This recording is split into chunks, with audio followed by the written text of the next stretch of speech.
বাবাকে দুঃখ দিলে নামাজ রোজা যায় বিফলে।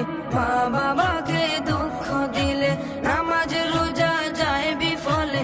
মার কলিজায় আঘাত দিলে খোদা সহে না। মার কলিজায় আঘাত দিলে খোদা সহে না।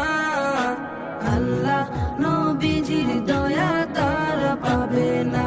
হায়রে আল্লাহ নবীজির দয়া তারা পাবে না। মা বাবা অতি আপন